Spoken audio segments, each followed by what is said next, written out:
DC. I'm here on business. But the conversation today is really about the winning mindset.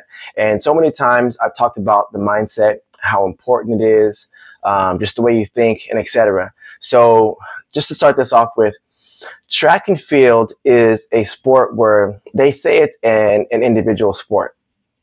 The reality is it's a team sport. It's just that you're the face of this team, right?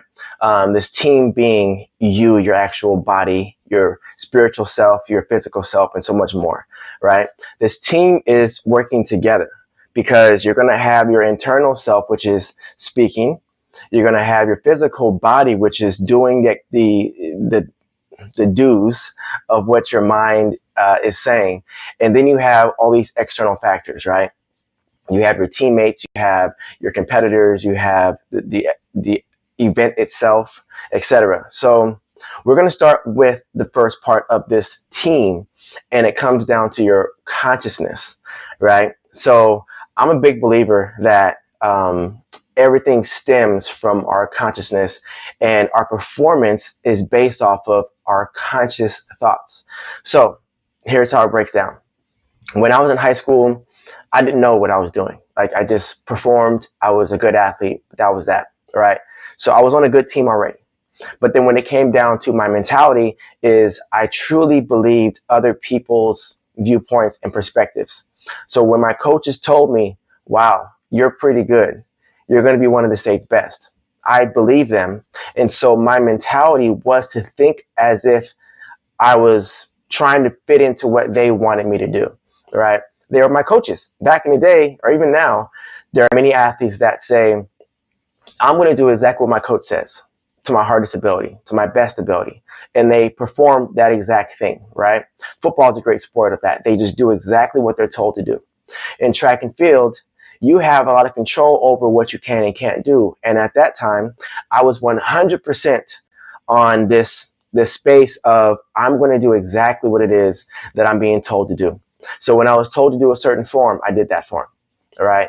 I did that for a couple of years, and that form wasn't the best form for the elite level that I had, and I ended up changing it, right? But the mentality that I had ultimately was I'm going to do exactly what it is that I was told that I can do, and I should be one of the state's best.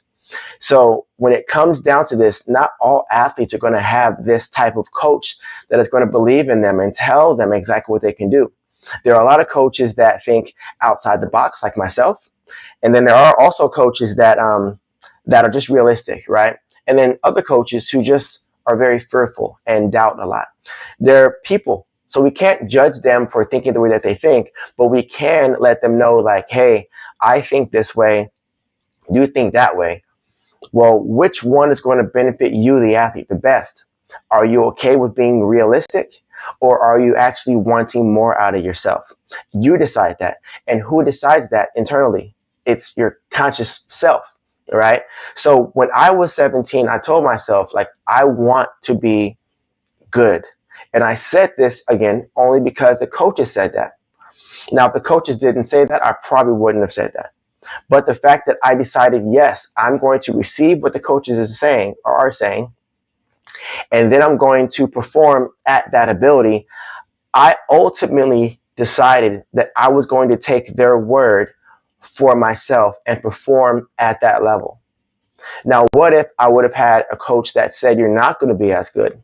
At that age, I probably would have said, you know what, you're right. But looking back, I would have said, no, I don't accept that. And again, I would have consciously decided, I don't accept that. What is it that I want? So whether it's a negative coach or a positive coach, ultimately you are the one that decides whether you accept it or don't. If they're negative, the great thing about it is now you have fuel to motivate you to be the best you can be. If they're very supportive, you now have fuel to add on to being the best that you can be. I've actually seen both case scenarios where I was performing very well, but I needed like another level of excitement. And then I had a hater coach, and he made this comment that literally made me who I am today. And I held that grudge against him, but I was like, I'm going to perform at my best ability and just like throw it in his face. So I did that, right? Not throw it in space, but I performed at a very high ability. And then I wanted to go and like tell them like, hey, remember this one time 5, 6, 7 years ago, you told me this negative thing. Well, look where I'm at now. Well, when it came down to it, he had no recollection at all of the negative comments that he made. To him at that moment, that was just him being genuine. That was just him being honest, right? That was him being realistic.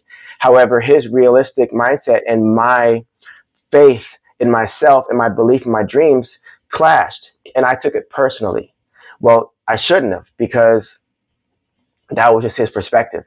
And I thank him for his perspective because it actually helped me become who I wanted to become. So the winning mentality comes down to you taking control over what you feel is important to you. No matter what happens, whether it's good, bad, or indifferent, it is your decision to choose whether you're going to excel or go the other direction. All right. If you are faced with adversity, it's your decision that it is considered adversity. If you want to excel out of that, then it's your decision because you decided that. There are so many athletes that I work with that one athlete does really well, and then they compare themselves to that athlete who did really well. And then they get discouraged, and then they get down on themselves. And then they say, oh, I'm a senior or I'm a junior and I'm not doing as well. And they just go in this slump. Well, that is their actual decision because they said, this person is doing better than me. And they decided that that was a negative and they shut down. That was their decision, right? The reality is, if this person on your team and is doing well, then train with them. Be alongside them. Do whatever they do. Ask them what they're doing differently than what you're doing. Pick their brains. Why? Because they're next to you. They're on your same team. And if they're on your same team doing really, really well, that means that you're next because you're following a similar program. If you decide that what they're doing is different and you start to negate your own self, well, then you're going to be in a very bad position.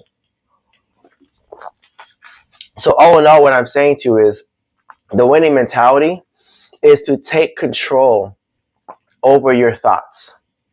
And you take control over your thoughts by doing 3 simple things. One is quieting your mind and meditating, right? Meditation is just devoted time to a thought. That's it, right? Whether you call it prayer or whatever you call it, it's just time that you are dedicating towards a specific thought and staying on that thought, right? The first part of meditating isn't going to be about, like the and all that stuff, right? It's literally just quiet your mind. Just shut it down and just close out all thoughts and just sit and just relax. That's the first part. Because if you're in high anxiety, stressing, the reason why you're doing all this stuff because your mind's continuously going, you need to press the reset button. And the reset button is just to calm your mind. Okay? Then you can start thinking about what is it that's actually irritating me?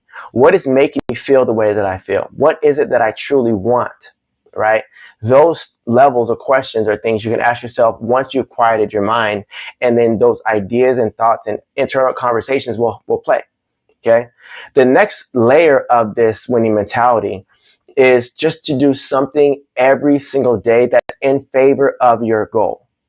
Now, before I talked about having a goal, if you don't have that goal set, it's going to be hard to get to where you want to get to, right? But once you are set, like for example, today I just came from a workout.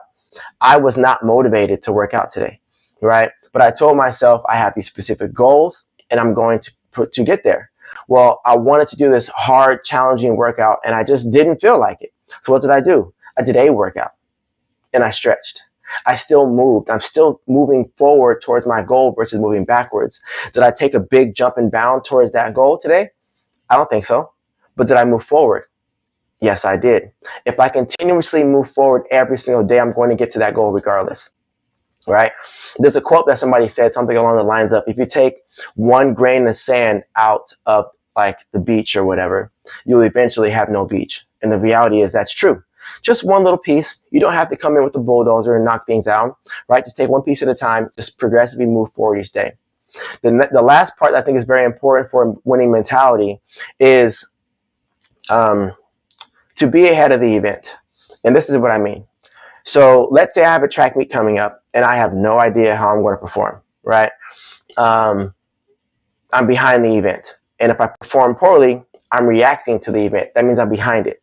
So the event is here. I'm concerned about it. It happens. I'm feeling bad about it, right? Getting ahead of the event is being ahead of the actual event and saying, I know I'm going to perform well, and this is what I did during that competition. And just be in that emotional space. When you're ahead of the event, that means you're aware of the things that may or may not go on. Maybe you're aware of the venue. Maybe you're aware of what flight you're in. Maybe you're aware of the competition. All those things are very important. But also being aware of the emotions you may or may not feel. When you have intention behind what you want to feel during your competitions, well, then now you go into this competition already prepared for all the chaos that may or may not happen. This is why I have athletes simply look at the venue on Google Earth and see what the venue is like. What direction are they jumping? What direction are they running? Which way will the sun be casting its shadow? Like all those details. Have you been to the facility before? If you haven't, find the most information you can to get ahead of the event. All these things are going to help create comfort and ultimately more confidence. So when you are looking for that winning mentality, you're in a calm place and you feel so much better. So focus on having a specific goal for every track meet, for every week, for every training session, for every day. When you do that, you are ahead of the event, and that is the base of a winning mentality. This is what I did for myself. This is what I do for many of my athletes. And this is why they're performing so well this year, because now we're spending more time with their thoughts, with their perception, and the way they're handling adversity. So if you have any questions, please email me at info@leapsquadacademy.com or comment below your thoughts, whatever you're dealing with, and I'll be sure to respond as soon as possible. All right, till next time.